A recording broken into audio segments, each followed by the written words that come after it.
For those of you who practice everything you see on social media, listen to the story of what happened to the two best friends who were traveling to Canada. Let me know down below in the comment section what you think after. In October 2023, there was this update about flight ticket prices that trended. Normally, if you want to travel from Nigeria to a country like the UK, you would spend around 2.7 million naira for only the flight fee, which is a lot.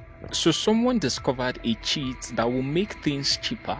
And this cheat was, rather than flying to the UK or Canada from Nigeria, all you had to do was go to Togo and from Togo board a flight to your destination. For example, if you are traveling to the UK, you would spend only 630,000 naira from Togo, which means you would end up saving 2 million naira plus.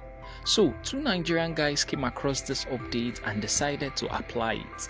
They were traveling to Canada and decided to go from Togo. They got to Togo on the 6th of November and lodged in a hotel until the day of their flight to Canada. On the day they were supposed to travel, they packed their bags, checked out of the hotel, and they went straight to Togo airport. As they were about to board the plane that would take them to Canada, they were stopped by some of the Togo airport officials.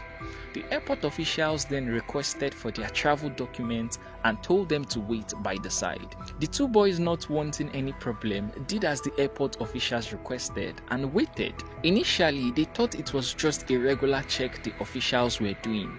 But when they became suspicious was when the airport officials started laying false accusation on them.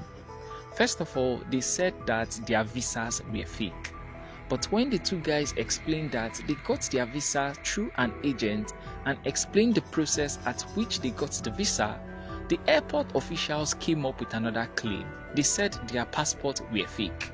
The two boys explained again that they got their passports from Ibadan and they were the one that went to the immigration office themselves to receive it. From there, the Togolese airport officials began asking for $600 for the two guys to bail out themselves. The guys obviously refused to pay because they know they haven't done anything wrong and all their travel documents were complete and authentic. So from there, the officials took them to the police station. When they got to the police station that evening, they were hoping that the police would do proper investigation to clear them.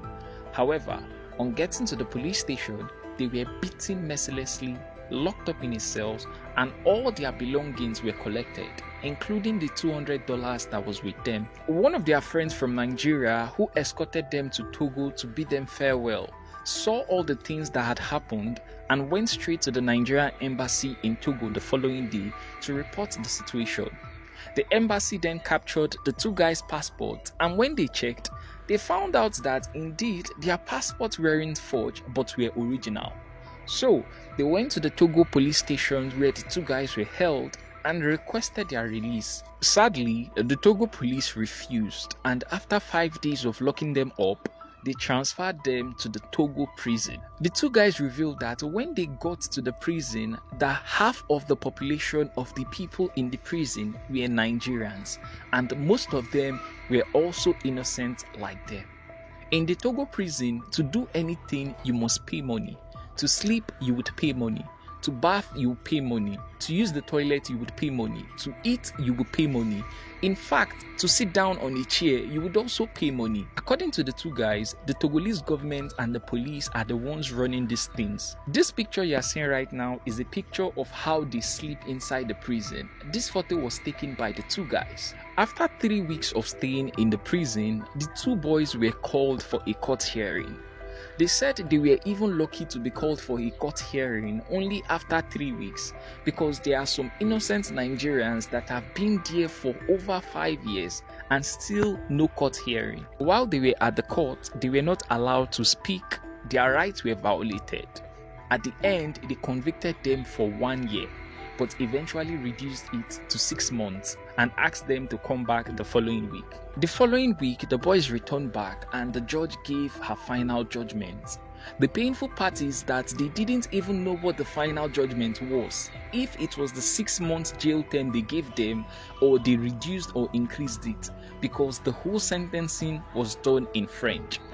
So you see guys, this is the reason why you shouldn't practice everything you see on social media. The easiest way is not always the best, and the cheapest is not always the best. So if you come across anything like this and you want to practice it, make sure you do your research and know what you are getting yourself into.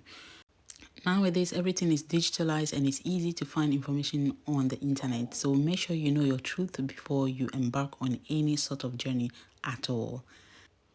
In case you want to know who is talking, it's your girl Suzy here on Suzy Space. Don't forget to subscribe and hit that notification bell so when I upload any video, you'll be the first person to see it. And also, guys, thank you so much for stopping by, and I hope to see you soon. Peace and love. Bye.